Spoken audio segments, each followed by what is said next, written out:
With the support of the school district, PTA, and School Power, we are able to provide an authentic science program for elementary school students. With the extra funding, we are able to give the students materials that they can take home and create a school-home connection. The STEAM Lab helps me connect to real-world science by helping me understand the world a lot better.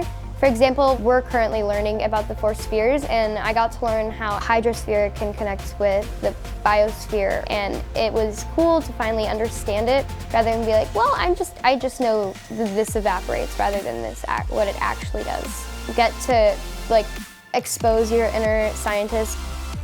I recently researched something about a glacier, and I always thought that it was the same thing as an iceberg.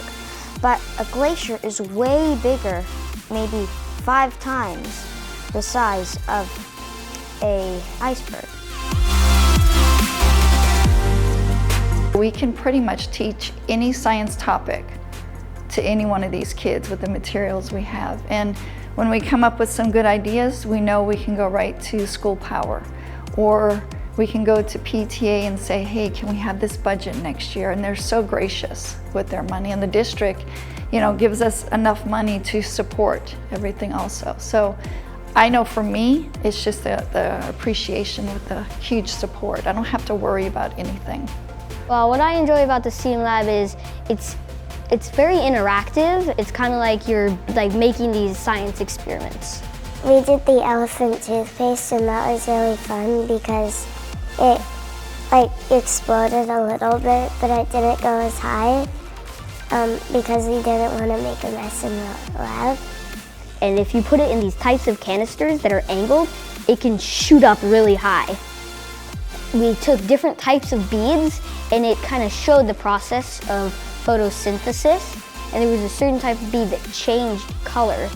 I show it to my parents, and sometimes I even wear it because it's kind of just a cool bracelet to wear. In our world today, science is always in the news, and we want students to be able to take the science that they've learned at school and apply it to their lives every day. Whether they're doing it in the kitchen, or they're doing it when they go to the doctor's or dentist's office, or if they're out on a walk in nature or at the beach playing in the surf. We want students to know that their world is run through science. There's really no boundaries for us, no limitations. We don't see them as kindergartners or 3rd graders or something like that. We see them as mini scientists, and we want to give them all those skills that they can have to, go into high school, go to college, and if science is going to be their field, they have a huge supportive background. And if that science is not, I think the skills that we teach them are problem-solving skills too, and that just, takes them out in the real world, whatever job they choose.